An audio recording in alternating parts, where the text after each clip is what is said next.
રહી છું તે શબ્દ કાલે અમારી જે નારી શક્તિની રેલી હતી નવા બસ સ્ટેન્ડ થી આ જેતપર સુધી આવેલી ત્યારે મારા મગજમાં આ બધા શબ્દો ગોઠવાયેલા કે મારે જેતપર પહોંચીને આ ખેડૂતોના ન્યાય માટે સરકાર માટે બે શબ્દ કહેવા છે જો સરકાર સમજી જાય તો અહીંયા પહોંચીને પછી એવું લાગ્યું કે આ નારી શક્તિ આ ગુજરાતની સિંહણો એટલી છે કે આ જો બોલવા ઉતરશે ને મેદાન ઉપર અને એ વિડિયો જો આ અદાણી પાસે પહોંચશે ને જો એના ચાર્જિંગ ફોનના ચાર્જિંગ પૂરું થઈ જશે પણ આ ગુજરાતની સિંહણોની ગર્જના બંધ નહીં થાય એ માટે પછી મેં એવું મનમાં વિચાર્યું કે કાલે અમે જ્યારે ગુજરાત બેલાવાસીઓ આવી જેતપર ત્યારે મારા બે શબ્દ રજૂ કરીશ આ બધા સમક્ષ તો આ ગુજરાતની સિંહણો કાલ તો મોરબી અને ગામડાઓની સિંહણો અને ઝાંસીની રાણીઓએ જેતપર બાઇક રેલીમાં પહોંચી હતી તો અદાણી વિચાર કરો કે જ્યારે આ ગુજરાતની નારી શક્તિ જ્યારે આવશે ને મેદાન ઉપર તો તારું વેર વિખેર કરી નાખશે આ તો ખાલી સિંહણોની ગર્જના હતી અને ઝાંસીની રાણીઓ અહીં પહોંચી ગઈ હતી જો હવે આ ઝાંસીની રાણીઓનું ખાલી બાઇક રેલીનું ટ્રેલર હતું ઈ નવા બસ સ્ટેન્ડ થી આ જેતપર સુધી હવે જો તે આ ઝાંસીની રાણીઓને આ ખેડૂતોને મજબૂર કર્યા ને પિક્ચર બતાવવા માટે તમારું પિક્ચર તૈયાર જ છે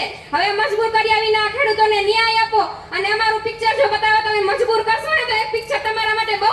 ભયજનક રહેશે માટે હવે જલ્દીથી આ ખેડૂતોને ન્યાય આપો તમે જે સમય લઈ રહ્યા છો ને આ ખેડૂતોને ન્યાય આપવા માટે તે ભયજનક દિવસે દિવસે વધતો જ જાય છે માટે અહીં તમામ જનતાને હું સમર્થન કરવા માંગુ છું કે આ ખેડૂત આંદોલનમાં સાથ સહકાર આપો અને જે આંધળી બેરીને મૂંગી સરકાર છે તેને જગાવો અને સમજાવો કે એના પૈસા સામે આ ખેડૂતની મહેનતનું તો